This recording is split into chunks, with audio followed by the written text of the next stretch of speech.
Morning, everyone. That's what I like to hear, an engaged audience. Right, let's see if we can make this work as well. So I'm going to be talking to you this morning about some work that Socitm is now undertaking, I'm involved in, on smart places. Local government and public services generally in the UK, and actually beyond, cover a very wide range of services and landscapes. Technology, we know, has a part to play in each and every one of those, and we've heard many examples during the course of this conference. We've also heard that local government in particular is going through an enormous amount of change to address economic, social, environmental needs and pressures.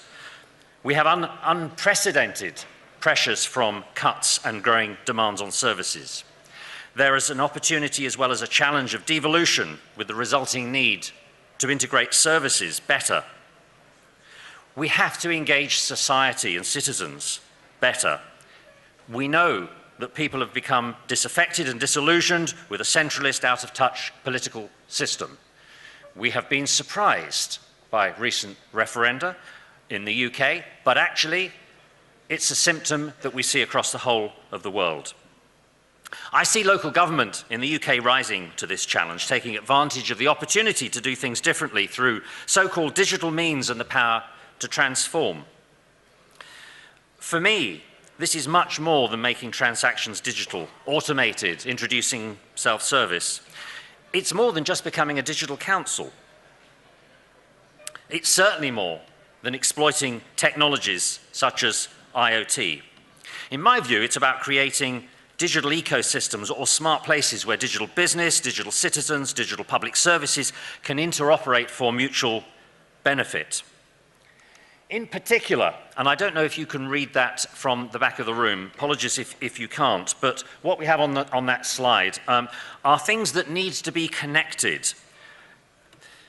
It's about understanding the connections that exist between public services, businesses, and in fact the way we choose to live our lives. This can have enormous benefit on the way public services are planned and delivered, and actually it's about applying the principles and the successes of our smart cities to smart regions and smart places, generalizing the benefits of using technology to better manage the resources and the spaces that we have. So Socitm is undertaking some research and analysis in this topic, and it does seem to have been rather overlooked in policy and planning. There is a view that more people now live and work in cities than has ever been the case in the past, and this is where technology investment and know-how therefore should be focused. The measurable commercial value of broadband mobile coverage in our rural areas is much more difficult and therefore neglected, for example.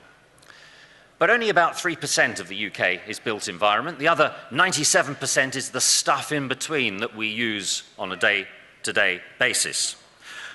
Whilst we're told 80% of our population lives in cities, actually that's not true, because over 60% of us live in towns and rural areas that do not have the benefits that we see in some of our more technically enabled city regions. In fact, less than 25% of the UK population live in the major cities. Other people choose to do so because of the polarization of services, lower costs of housing. We can actually help our cities become smarter by being less congested, by making the intelligent connections with how we choose to live and how we choose to work. We have a series of studies that we're undertaking, but take travel and mobility as the popular example. 3 million of us now spend more than 2 hours a day traveling to work. You have to ask, what happened to the idea of smart working?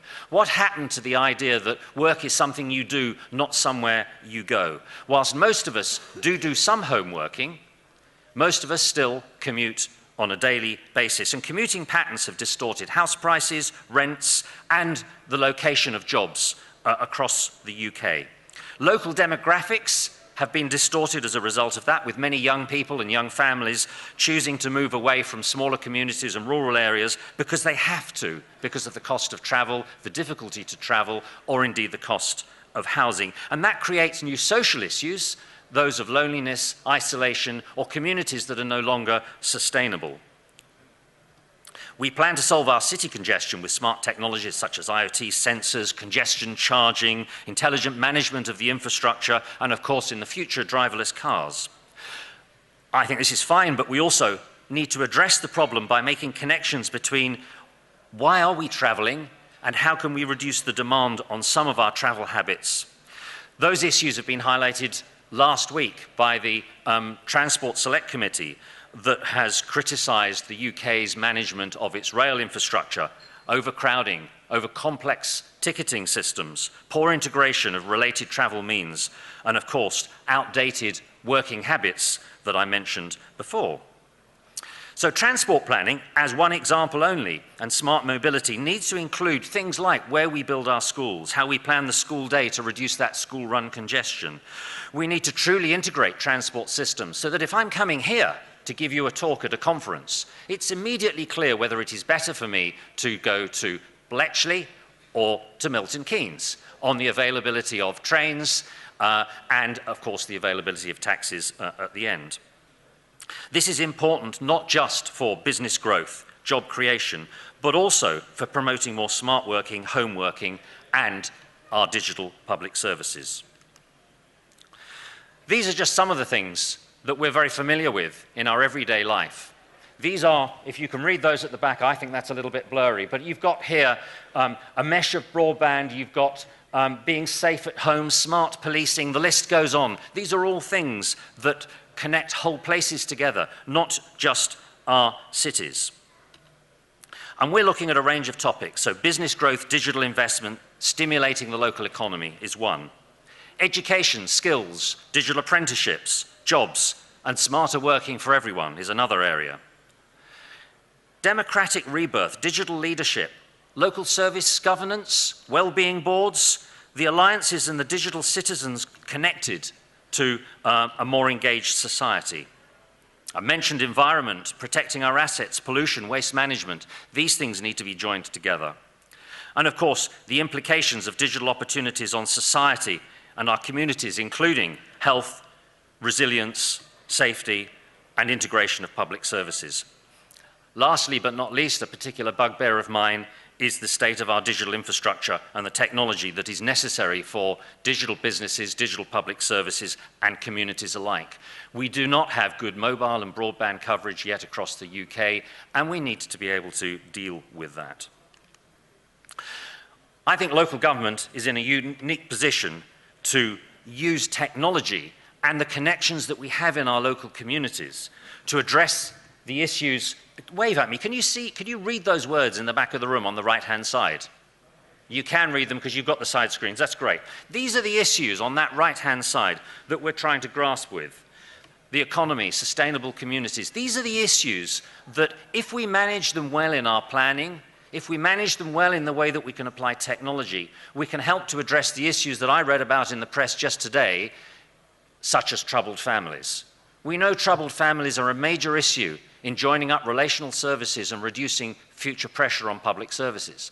But the evidence suggests that despite £400 million worth of investment and the rest, there's no tangible and measurable result from that. Now, actually, I would disagree with that. But I think when we do this, local government in particular needs to be able to establish what will be the performance metrics, what will be the measures that will justify the sort of public sector investment that I think we need to make to resolve the issues such as troubled families, the pressures on accident and emergency, ambulance services, the poor integration that we see between health and social care, and the concern that the public have got for not being sufficiently listened to in the way services are run and developed and priorities are set. Whether it's done directly by local government or facilitated and stimulated by local government, these are the inputs on the left-hand side of this picture that require coordination, coordinated planning, intervention, and the application of both digital thinking and digital delivery. And this is what Smart Places is about. And we want your ideas. There's a lot of examples on the web. If you go in and put smart cities, you get about 2 million hits across the world of great examples of digital cities. And these can be translated, and that's what we're doing, to a broader regional context. But we want your ideas about how you're applying smart city thinking in a regional context. We want to see best practice applied across the UK, and we want to see it shared more widely, particularly in ways that are meaningful to everyday lives, people's lives, citizens. So the examples that I'm looking for are around revitalization of our democracy, stimulating local economies, ensuring digital inclusion, digital skills, access for all, understanding the relational services that we heard about already at this conference, locally based health and social care integration being the obvious example, but the way police work with local authorities is another, and there are many more with the voluntary sector and the charity sector in particular. Championing open data and open systems is an important part of this picture. But above all, it's showcasing that digital opportunity in everything that we do across local government in particular. And we're doing a bit of a double act here, because I think Milton Keynes is one particular example where much of this is beginning to come together both in planning and delivery. And rather than move on to my next slide, which is questions, I'm going to suggest, Chair, if I may, that we move straight into Geoff's piece, because I think it links quite well to this. Thank you very much. Hi, good morning, and I'm sure you've been very much welcomed to Milton Keynes yesterday. I gather Pete Winkleman and David Hopkins said hello, but I'd like to take the opportunity to say thank you for choosing to spend some time in Milton Keynes. And what I'm going to do just now is give you a quick overview of some of the projects that we've been running and are running around smart cities, smart places, just to give you some insights and some, I guess, texture to some of the concepts that Jos has just been talking about. So you don't need to spend very much time here to know that this is a very fast-changing, fast-moving place, and that slide there just shows you how quickly the population has grown since 1967 when it was designated as a new town. So we're around about 270,000 population today, and existing plans through to 2026 will take us to a population of around about 300,000, and will continue to grow beyond then. And like many urban places, all urban places, that brings a whole load of challenges in terms of pressure on infrastructure, ability to create jobs. And the statistic at the bottom left, I'm sure you can read, or if you can't, I'll explain, says that growth in the population and growth in housing and jobs will increase travel demand across our system by about 60%. But engineers tell me that conventional engineering solutions such as widening junctions, signalisation and so on can only cope with growth of about half of that. So we need to develop new solutions to infrastructure pressures, not just in transportation, although that's the starkest example, and find new ways of creating sort of value and benefit and economic growth in the city as we grow and change. So it's challenges such as those which lie behind the Future City programme that we've devised. And this isn't a strategy in the sense that we've set out a whole load of goals and targets for the next 30 years. This has been very much assembled through emergent work that we're doing and starting to understand the possibilities and potential of many of the new technologies and approaches, and starting to put that into a more coherent framework. And you'll see there are three primary groups of objectives. At the top, there's a little cluster around enabling the city to grow and address infrastructure challenges and grow new service models. In the middle, adding value to people's lives, because what's the point of any of this if it doesn't make people's lives better and happier? And then finally, about growing profile for being a place of innovation and excitement and interest, because this place thrives on inward investment, on creativity and bringing the right kinds of people, businesses to come and locate in the city. And at the heart of that programme is something called MK Smart. This is a city-scale data hub for the city that's been a project that's got a value of about £18 million now. So that's an £8 million grant from the Higher Education Funding Council. So this is a project led by the Open University and a whole load of industry match. BT's the main technology provider, obviously working closely with the council. We've got a whole range and a whole ecosystem of companies that work with us around this, including some very big corporates like Huawei, Tech Mahindra, ThingWorx, Eon, and a whole load of SMEs. And that data hub is designed to enable the assembly of data from multiple sources across the city. So including, the council publishes open data, but it also allows data to come in from sensor deployments, and I'll come on to that in a moment. And the programme is designed to address a number of strategic challenges around energy, waste and water. So we're assembling data around those particular use cases. But in addition, it provides for open innovation. So it's the notion that as we assemble quantities of data, multitudes of data from various sources, that can provide opportunities for innovators and entrepreneurs through a dedicated innovation suite that we have for businesses with very easy-to-use developer tools, for citizens, and for everybody in the community to play a part in actually looking at ways of creating new value, new services, both for themselves and to take out to the market.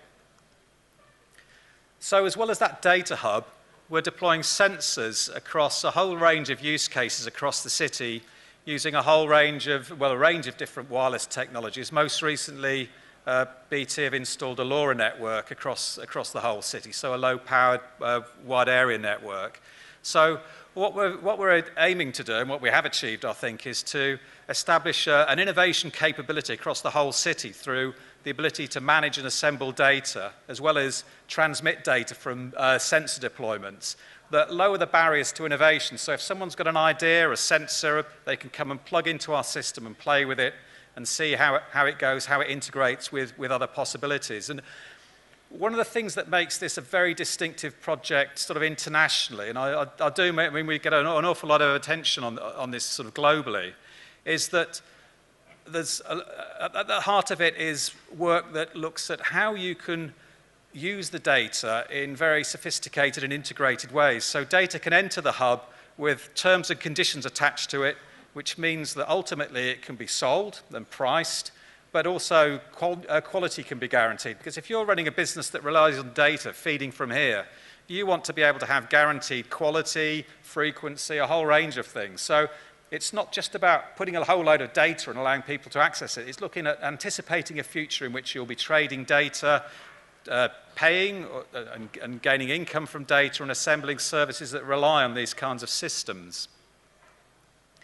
And just a few little examples then of what sort of things we're doing in practice to realise some of those opportunities. So again, Jos was mentioning the challenge around transportation. So this data hub is enabling us to produce something called a city motion map. So we're deploying motion sensors across the city that can detect pedestrian and vehicle movement, working on a new project which enables us to have information about train occupancy, so that, for example, if you're a senior politician waiting on a railway station, you can get into a carriage which is empty rather than go and find one that's, rather than struggle through a whole crowded train and not find a seat, for example.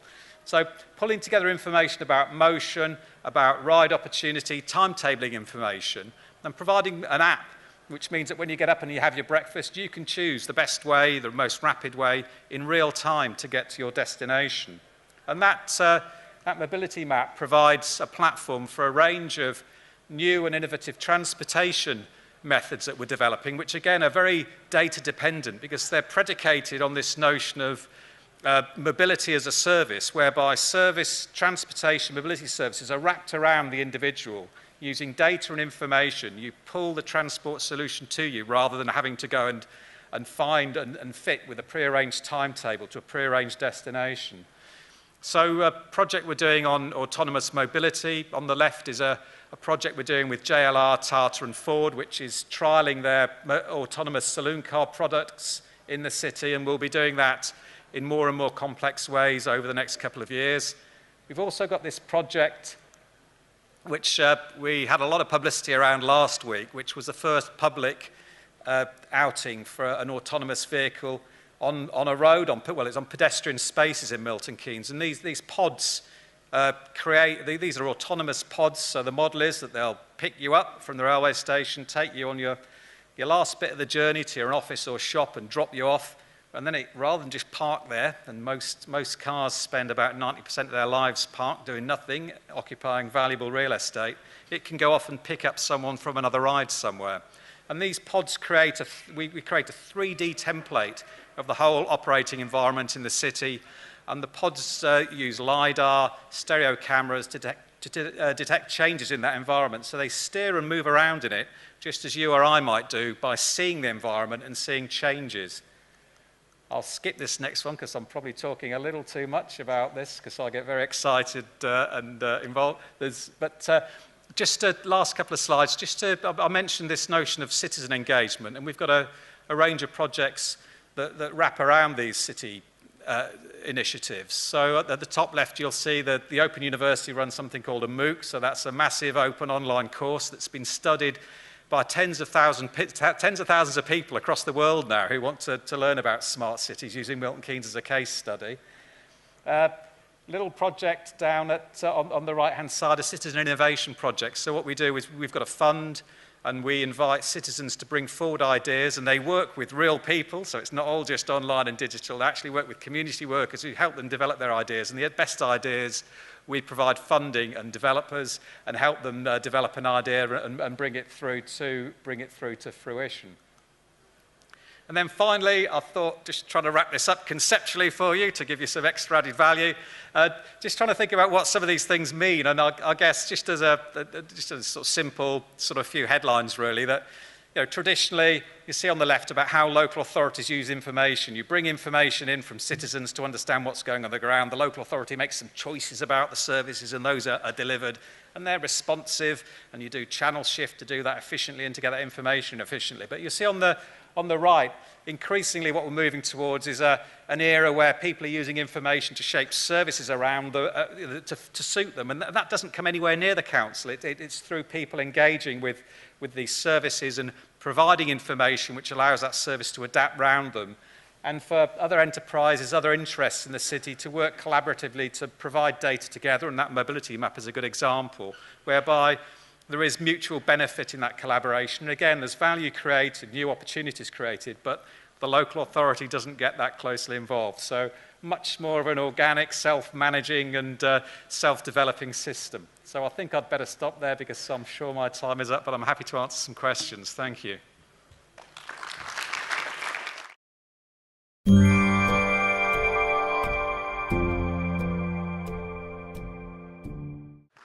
Fascinating thoughts, fascinating case study, right where we are now. We look forward to returning for a conference, driving in our, well, not driving, being driven by our driverless car. Questions from the floor? From the front here. So microphone just coming to you. Hi there. I was going to ask, with the projects you're undertaking and the involvement of Socitm as well, traditionally we've seemed to have councils where they've been putting in sensors to sort of support this. I was wondering if that's, if what's perhaps needed here, using sort of data hub in terms of Milton Keynes' approach, is there more or a different approach that the public sector and particularly authorities can be doing to sort of try and support the innovation at sort of a council level, as opposed to, I know sensors so far seem to have been the main focus leading that, but does there need to be sort of a change or shift in that focus with supporting others and sort of innovation in that area? Yeah, okay. Ooh, this is on. Yeah, I mean, there's an awful lot of discussion nationally about this, because there's everybody knows that there are business models and service efficiencies that can be derived from the deployment of sensors and some of this other technology, but mostly there isn't sufficient evidence of the impact for people to be able to take the decision to invest, to deploy these things at scale, and then really make a difference, either replacing a local government service model with something new, or driving efficiencies that can be cached. And one of my persistent sort of little rants, I guess, when I get into spaces with government is that I do think there's a need to concentrate the development of some of these solutions in particular places, rather than leaving it to happenstance and for things to emerge, because it does need a fair amount of sort of risk share, if you like, in the early stages, and we're still a long way off. I mean, the examples I've shown you, mostly they're sort of R&D type deployments. The motion stuff and the transportation stuff is the nearest to market, I would guess. But generally, there is still a lot of uncertainty about these things, so it does need sort of concentrated effort and collaboration to really move them to the next stage. Yeah, I mean, I would agree with that. I think there's a role for local government in particular to help stimulate this broader planning, from which I think there will be greater commercial value. So local authorities don't have to make all the investment themselves, but I do think they have to help make that investment have commercial value, and can do so. I also think there's a need for a degree of regulation and standards here, both in terms of public trust around the data that we're collecting about everyone, but also in the way it can be connected. So a quarter of my journey time to get here from Southampton was spent going round and round Winchester trying to find somewhere to park. It wasn't because the train was 5 minutes late or anything like that. So I would like to see a connection that I can then take advantage of with available parking in Winchester, the availability of taxis in Milton Keynes, and then an integrated travel in between. That requires, I think, local government to join up with businesses to make that possible. Other questions from the floor? If not, if I can suppose one to both of you, building on elements that you've just mentioned. So, Jos, you've spoken about sort of all the holistic conversation that needs to happen around all these different elements that, from businesses, from transport, from local authorities. And we saw with this diagram that Geoff's shown us of this sort of changing relationship between business, local government, citizen. How do we have a smart conversation with all those different people, organisations, about a smart place agenda when, we've got problems of language, of talking about technology, of talking about connecting bits that have never been connected before? How do we talk about that meaningfully? Shall I? Well, one of the ways is that we need to get some evidence. That's why Socitm is focusing on doing some reports in this area, and the purpose of those reports are to give some practical guidance to Socitm members, but also to local public service leaders. So I think there's a role for politicians in this to understand the potential of connecting economic regeneration, social well-being, as well as public service delivery, and then bringing together the influencers, the investors, the businesses in an area that can make it possible. Now, that's easier to do in a city, which is why we're seeing some really good examples, such as Milton Keynes and elsewhere. My argument, I think, is that we need to now think about generalizing that to areas such as Norfolk or the broader North Yorkshire, not just Leeds and so on. Thank you. Anything to add? Well, actually, can I ask you in a Milton Keynes context then? I know, perhaps not here, but some of the fear, the public fear around the smart city agenda is you're putting sensors around, is this collecting my personal data? Or, again, is there a role of trying to communicate that really clearly with the public in Milton Keynes or elsewhere around the role that technology is changing that relationship with you? Yeah, absolutely. I mean, I think one thing that's really important in all this is the role of the local authority as a sort of trusted brand and guardian of exactly those kinds of things, because obviously a lot of this is driven by sort of industry, and it's a very different conversation I think you have as an industrial partner talking to the public about how they're going to use their data than if the local authority is leading that conversation and explaining how there's mutual benefit and community benefit to be derived from sharing data. In the work we've done with groups of citizens, I mean, a couple of years ago, before we started getting heavily into this, we did some what they called Citizen My Data Studios, and that was just a bunch of conversations with people about the circumstances under which they'd be comfortable sharing data. And generally, people are comfortable, as you know, we do it all the time. Share our data. People are comfortable doing that if they understand the benefit that's going to be derived and the terms under which that exchange happens. So they want a degree of control. And I think it was very interesting conceptually as well that this notion that what people don't want to do is surrender their data. They want to have control. So it may be more about revealing data for limited periods for certain purposes. So I think the local authority does very clearly have a role in leading that. And I do think people needs to be, under the right circumstances, are prepared to do it. It's not a universal fear. And generally we find that people are very, well, I don't know if there's a Milton Keynes thing, people are generally up for change and something that's interesting if you can explain that. Yeah. And I think if they get value back from that as well, we're all prepared to give up some data. And it's quite interesting. I don't know how many of you have seen the Renault billboard. Have you seen this? It's in I think it's Holland Park at the moment, but it's planned now for Newcastle and Manchester and probably a city near you. Large billboard that will read your number plate, and it will present an advert appropriate to you, your background, what you do, the car you drive. So, you know, it'd be interesting when they start connecting that up with Facebook, won't it? And any other internet habits that people have, so that, you know, you're going to get presented with shopping opportunities, entertainment and other things. Now, the point of that is that it's happening today, it's in place at the moment, and actually I think the public will be comfortable with that. If it's well done, they feel in control, and they're getting some value back from it. You haven't seen what car I drive, so, but wow, a bold new future. Thank you very much for those really thought-provoking comments. Great to hear what's happening locally here in Milton Keynes. Look forward to seeing how it develops. For now, though, ladies and gentlemen, please thank them in the usual way.